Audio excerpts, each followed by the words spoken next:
तो भाई देखो, हाँ ये सच है कि इस समय चारों तरफ बस टी20 वर्ल्ड कप का खुमार छाया हुआ है। छाना भी चाहिए, इंडिया सेमीफाइनल में पहुंच गई है। हर कोई उम्मीद लगा के बैठा है कि जल्द ही फाइनल में जाएगी, फाइनल में जाके टी20 वर्ल्ड कप उठाएगी। लेकिन भाई देखो, इस टी20 वर्ल्ड कप का जो बुखार है वो इस हद तक चढ़ा हुआ है कि इसी बीच कुछ ऐसा हुआ जिसके बारे में लोगों ने बात नहीं करी। हाल ही में इंडिया और जिम्बाब्वे के बीच होने वाली 5 टी20 मैच की सीरीज के लिए टीम का अनाउंसमेंट होता है। लोग टीम तो देख लेते हैं, लोग ये तो देख लेते हैं कि कौन कौन से प्लेयर्स खेल रहे हैं, लेकिन भाई इसी बीच कुछ ऐसी खबरें आती हैं इसी टीम को लेके, इसी सीरीज को लेके, जिस पे लोग ध्यान देना भूल जाते हैं। पर चिंता करने कोई बात नहीं है, मैं आपको इस इंडिया वर्सेस जिम्बाब्वे सीरीज को लेके कुछ ऐसी अपडेट्स देने वाला हूं, कुछ ऐसे राज आपके सामने खोलने वाला हूं जो आप में से शायद किसी को भी नहीं पता होगा। और साथ ही साथ जो हमारी इंडियन टीम के जल्द ही नए हेड कोच बनने वाले हैं गौतम गंभीर, उन्होंने हाल ही में बीसीसीआई के सामने 5 बड़ी शर्तें रखी हैं, उनके बारे में भी आपको बताने वाला हूं। और भाई देखो, मैं पहले ही बता दूं कि अगर तुम एक रोहित शर्मा फैन हो या विराट कोहली फैन हो, इन शर्तों को सुन के तुम्हें काफी गुस्सा भी आ सकता है या फिर कहूं तुम्हारा दिल भी टूट सकता है। तो बिल्कुल भी टाइम नहीं वेस्ट करते हैं, जल्दी से इन सभी चीजों पे नजर डालते हैं। पर इससे पहले कि उन चीजों पे नजर डालें, भाई देखो, नजर तो असली तुम्हारी आज शाम पड़ेगी इंडिया और इंग्लैंड के बीच होने वाले सेमीफाइनल पे। लेकिन क्या तुम्हारा इरादा सिर्फ मैच को देखने का है? भाई देखो, इतना इरादा तो नहीं होगा। जाहिर सी बात है कि तुम इस मैच के लिए फैंटेसी टीम बनाओगे, इस मैच में प्रेडिक्शन करोगे। तो भाई अगर तुम चाहते हो कि सच में ये जो प्रेडिक्शन कर रहे हो एकदम सही जाएं, ये बदले में तुमको भारी प्रॉफिट देके जाएं, तो भाई कितनी बार कहूं कि सीधे जाके डिस्क्रिप्शन ऑफ पिन में दिए हुए लिंक से आकांक्षा प्रेडिक्शन के टेलीग्राम चैनल को ज्वाइन कर लो। अभी तक पिछले 7 मैचों की एक्यूरेट प्रेडिक्शन रही है, कौन जीतेगा एकदम एक्यूरेट बताया। भाई अफगानिस्तान ऑस्ट्रेलिया के मैच में भी क्लियरली उन्होंने कहा था कि ये मैच अफगानिस्तान जीतेगी, और हम सब ने देखा वो मैच अफगानिस्तान ने जीता। उसके बाद इंडिया ऑस्ट्रेलिया मैच में कहा इंडिया जीतेगी, मैच इंडिया ने जीता। इवन भाई अफगानिस्तान और बांग्लादेश के मैच में भी उन्होंने यही कहा था कि ये मैच अफगानिस्तान ही जीतेगी। जब अफगानिस्तान ने पहली इनिंग में मात्र 115 रन बनाए थे ना, उसके बाद वो इसी बात पे टिके थे कि भाई ये मैच जो है वो अफगानिस्तान ही जीतेगी। उसी प्रेडिक्शन करो।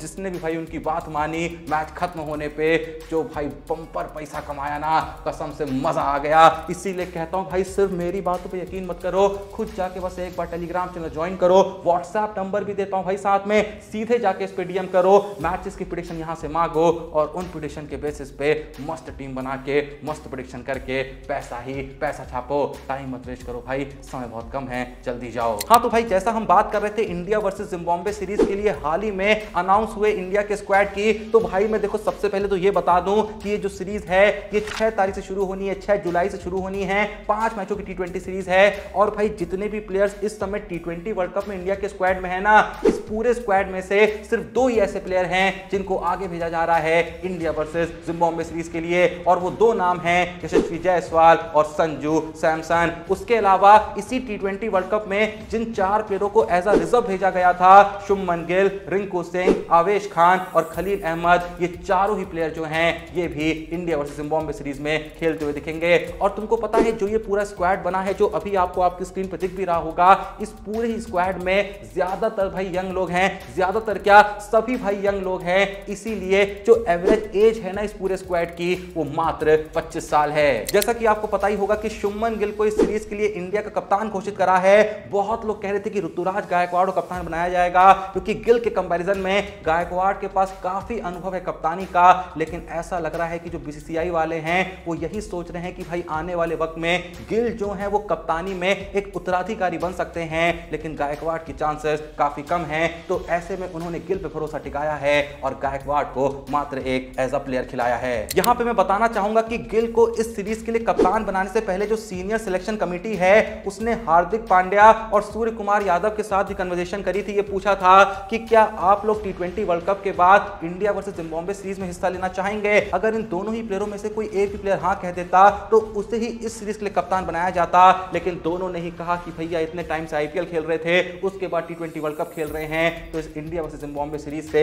हमको भी आराम दीजिए, थोड़ा सा परिवार के साथ वक्त बिताना है। तो इसी के चलते गिल को बनाया गया इंडिया का कप्तान। सबसे ज्यादा चौंकाने वाली बात लोगों को इस स्क्वाड में यह लगी कि आईपीएल 2024 के दौरान जो 2 इंडिया के अनकैप्ड बॉलर्स थे जिन्होंने सबसे बेहतरीन परफॉर्मेंस दी थी, हर्षित राणा और यश दयाल, जिनके लिए लोग कह रहे थे कि भाई इनको मौका मिल सकता है सीरीज में, उन दोनों का ही नाम स्क्वाड में शामिल नहीं करा गया। मौका यहां पे दिया गया तुषार देशपांडे को, जिन्होंने आईपीएल 2024 में 17 विकेट विकेट लिए थे 8.89 की इकोनॉमी से। बॉलिंग में देश पांडे ने इंप्रेस करा था, इस बात में कोई शक नहीं है। इवन पिछली आईपीएल में भी, आईपीएल 2023 में भी थोड़े से महंगे जरूर रहे थे, लेकिन काफी ज्यादा विकेट ले रहे थे। पर जब वो इस आईपीएल में वापसी करे तो विकेट तो वो ले ही रहे थे, लेकिन इकोनॉमी उनकी काफी नीचे आ गई। वो उतने महंगे साबित नहीं हो रहे थे जितने आईपीएल 2023 में हो रहे थे। बाकी भाई यहाँ पे सेलेक्टर्स ने एक बार फिर से भरोसा टिकाया है मुकेश कुमार पे।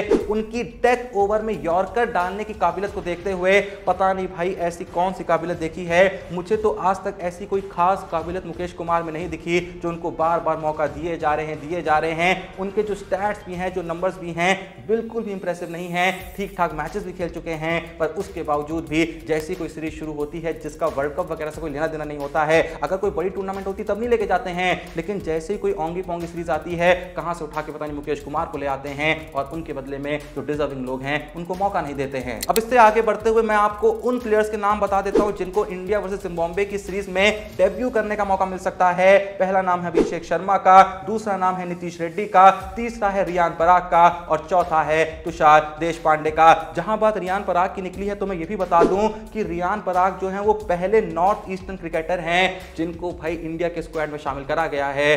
तो अब देखना दिलचस्प होगा कि इस इंडिया वर्सेस जिम्बाब्वे सीरीज में रियान पराग कैसी परफॉर्मेंस देते हैं। अब देखो भाई यार, बहुत हो गई ये इंडिया वर्सेस जिम्बाब्वे सीरीज की बातें। जितनी भी इंपॉर्टेंट अपडेट्स थी इंडिया वर्सेस जिम्बाब्वे सीरीज के स्क्वाड को लेके वो सारी मैंने आपको दे दी हैं। एक बार फिर से पूरा स्क्वाड जो है आप स्क्रीन पे देख सकते हैं। लेकिन अब भाई इससे आगे बढ़ते हैं। अब मैं आपको बताता हूं कि गौतम गंभीर को बस कुछ ही दिनों में, मात्र भाई कुछ ही दिनों में अनाउंस कर दिया जाएगा इंडिया का नया हेड कोच। लेकिन भाई हेड कोच बनने से पहले गौतम गंभीर ने बीसीसीआई के सामने 5 बड़ी कंडीशंस रखी हैं और वो कंडीशंस मैं आपको बताता हूं। सबसे पहली कंडीशन यहां पे ये है कि गौतम गंभीर ने कहा है कि भाई मेरे को पूरे तरीके से फ्रीडम चाहिए, कोई भी यहां पे इंटरफेरेंस नहीं होना चाहिए क्रिकेट बोर्ड की तरफ से, यानी बीसीसीआई की तरफ से। वो अगर इंडियन टीम को लेके कोई भी डिसीजन ले रहे हैं छोटा या बड़ा, तो कोई भी बोर्ड का आदमी आके उनके डिसीजन में टांग नहीं अड़ाएगा। दूसरी कंडीशन जो यहां पे गौतम गंभीर ने रखी वो ये है कि उनको पूरा फ्रीडम मिलेगा कि वो अपना कोचिंग स्टाफ खुद चुन सकें। कौन यहां पे बैटिंग कोच रहेगा, कौन यहां पे बॉलिंग कोच रहेगा,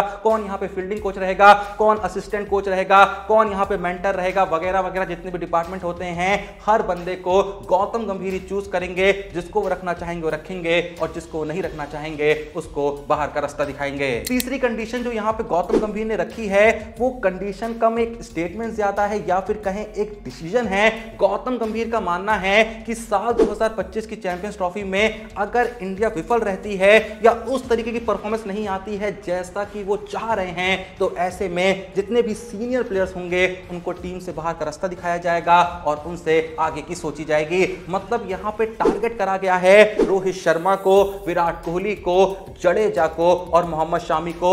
इन 4 लोगों के नाम सामने आए हैं जिनको एक फाइनल मौका मिल रहा है चैंपियंस ट्रॉफी 2025 तक। तब तक परफॉर्मेंस थोड़ी सी ऊपर नीचे भी रही तो ये खेलते रहेंगे, लेकिन साल 2025 की चैंपियंस ट्रॉफी में अगर इनकी परफॉर्मेंस की मदद से टीम को सफलता नहीं मिलती है तो इनको टीम से बाहर का रास्ता दिखाया जाएगा। और जैसा मैंने कहा, गंभीर कह रहे हैं कि इनसे आगे का सोचा जाएगा। मैं इस चीज से बहुत सहमत नहीं हूं। देखो, अगर प्लेयर परफॉर्म नहीं कर रहे हैं तो आप इनसे आगे की सोच सकते हैं, लेकिन जब मोहम्मद शामी अच्छी परफॉर्मेंस दे रहे हैं, विकेट ले रहे हैं, जडेजा जो है वो लगातार अच्छी ऑलराउंडर की भूमिका निभा रहे हैं, विराट कोहली मैच दर मैच रन मार रहे हैं, तो आप क्या सिर्फ इस बेसिस पे उनको बाहर कर देंगे कि इनके रहते टीम नहीं जीत रही है? ये तो भाई कुछ भी करने की बात हो गई। आप असल में टीम से उनको बाहर करेंगे जिनके भाई रन नहीं बन रहे हैं, जो विकेट नहीं ले रहे हैं, जो अच्छी परफॉर्मेंस नहीं दे रहे हैं। ये क्या बात हुई कि ये लोग बहुत साल से हैं उसके बावजूद भी नहीं जीत रहे हैं, तो इन्हीं लोगों को बाहर करो, क्या पता जीत जाएं। और भाई यार, मेरे को यहाँ पे हंसी इस बात पे आ रही है कि नाम भी किनका है, मोहम्मद शामी का, जिसने कुछ भी खराब नहीं करा है, जडेजा का जो टेस्ट से लेके ओडीआई से लेके कई बार T20 तक में जबरदस्त ऑलराउंडर परफॉर्मेंस देते हैं। भाई one of the best allrounder है वर्ल्ड के, हर जगह वो हमेशा टॉप 3 में आपको दिखाई देंगे रैंकिंग में। उनके बारे में बात हुई और विराट कोहली की मतलब हद हो गई। खैर, अब जहां हमने गौतम गंभीर की तरफ से रखी गई 3 कंडीशन पर नजर डाल ली है, अब बारी आती है चौथी कंडीशन की। चौथी कंडीशन जो यहां पे गौतम गंभीर ने रखी वो ये है कि उनको एक सेपरेट टीम बनानी है हर फॉर्मेट की, खासकर व्हाइट बॉल फॉर्मेट और रेड बॉल फॉर्मेट की एक सेपरेट टीम होगी जो अपने अपने फॉर्मेट पे ध्यान देगी। जिस तरीके से हम इंग्लैंड में देखते हैं कि सेपरेट टीम है अलग अलग फॉर्मेट की, तो कुछ वैसा ही गौतम गंभीर इंडिया के साथ करना चाहते हैं। लेकिन अगर ऐसा हुआ तो मुझे नहीं लगता है कि ये कोई बहुत ही समझदारी वाला डिसीजन होगा, क्योंकि भाई इंडिया के जो बेस्ट बॉलर्स हैं, चाहे शामी हो गए, बुमराह हो गए, सिराज हो गए, ये भाई तीनों ही फॉर्मेट में इंडिया के बेस्ट बॉलर हैं। तो यूं ही बस इनको एक फॉर्मेट का बना के रख देना कोई समझदारी की बात नहीं है। सेम तरीके से रोहित शर्मा ओडीआई में भी शानदार परफॉर्मेंस देते हैं, सेम तरीके से भाई रोहित शर्मा हो गए टेस्ट में भी शानदार ओपनिंग करते हैं, व्हाइट बॉल क्रिकेट में भी शानदार ओपनिंग करते हैं। तो यूं ही उनको एक फॉर्मेट का बना के रख देना, क्या ये समझदारी भरा डिसीजन होगा?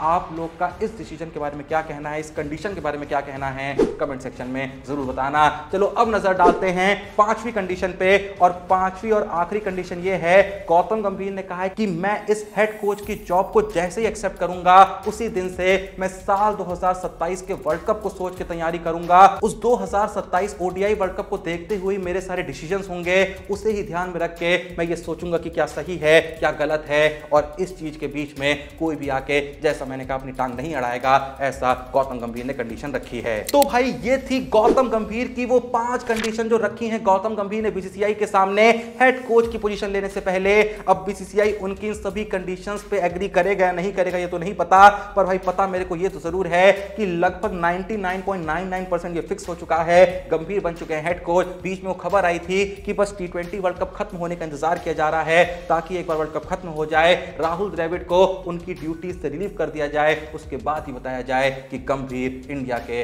अगले हेड कोच होंगे। किस किस को लगता है कि गंभीर का हेड कोच बनना एक रिवॉल्यूशन ला सकता है इंडियन क्रिकेट में, इंडियन क्रिकेट को पूरे तरीके से बदल सकता है, ट्रांसफॉर्म कर सकता है, जो ट्रॉफियों का सूखा चल रहा है उस सूखे में ट्रॉफियों की बारिश कर सकता है? जिस जिसको भी यकीन है कमेंट सेक्शन जरूर बताना। या फिर किस किस को लगता है कि जो इतनी कंडीशंस गौतम गंभीर रख रहे हैं, या फिर जिस तरीके का गौतम गंभीर का नेचर है, उनका एक हेड कोच बनना इंडियन टीम के लिए नुकसानदायक साबित हो सकता है, कुछ प्लेयरों के लिए नुकसानदायक साबित हो सकता है? जो भी तुम्हारी ऑनेस्ट राय है कमेंट सेक्शन में, जैसा मैंने कहा, एकदम ऑनेस्टली बताना। बाकी भाई ऑनेस्टली मैं बता रहा हूं कि डिस्क्रिप्शन और पिन में दिए हुए लिंक से जैसे ही तुम आकांक्षा प्रेडिक्शन के टेलीग्राम चैनल को ज्वाइन करोगे या फिर दिए गए व्हाट्सएप नंबर पर डीएम करोगे, भाई तुमको इतनी ऑनेस्टी के साथ वहां एक्यूरेट प्रेडिक्शन मिलेंगी कि उनको तुम वहां से उठाओगे और उनका इस्तेमाल करके जब तुम ऑनेस्टली प्रेडिक्शन करोगे या फिर फैंटेसी टीम बनाओगे, ऑनेस्टली कह रहा हूं भाई, तुम पैसा ही पैसा कमाओगे। एक बार जाके खुद देखो, कसम से आज के इंडिया वर्सेस इंग्लैंड को देखते हुए तुम्हें मजा तो आएगा ही आएगा, लेकिन मजा लेते लेते जब तुमको पैसा आएगा ना